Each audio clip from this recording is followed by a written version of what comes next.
আসসালামু আলাইকুম এভরিওয়ান, আশা করি সবাই ভালো আছেন। আমিও ভালো আছি মোটামুটি, আলহামদুলিল্লাহ। চলে এলাম আজকে ফিফা 2026 টুর্নামেন্ট।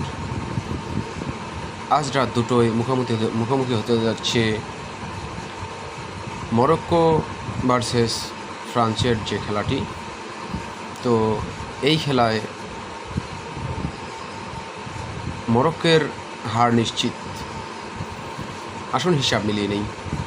শুরুতেই বলি, গত খেলা ছিল মিশর ভার্সেস আর্জেন্টিনা, আর সেই খেলার রেফারি দায়িত্বে ছিলেন ফ্রান্সের রেফারি।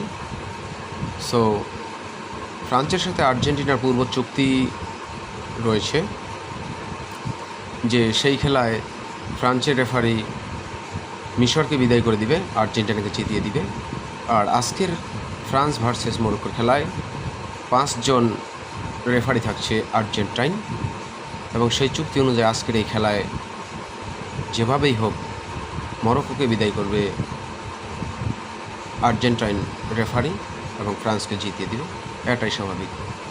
সো আমি মনে করি বিশ্বের সকল মুসলিমদের এই খেলা থেকে মুখ ফিরিয়ে নেওয়া, একে বয়কট করা।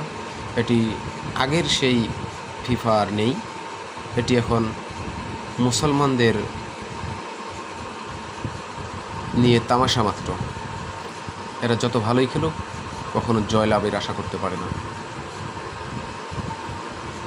আশা করি সবাই আমার এই কথাগুলো বিচার বিশ্লেষণ করে কমেন্টস করবেন। ধন্যবাদ সবাইকে। কথা হবে আবার নেক্সট।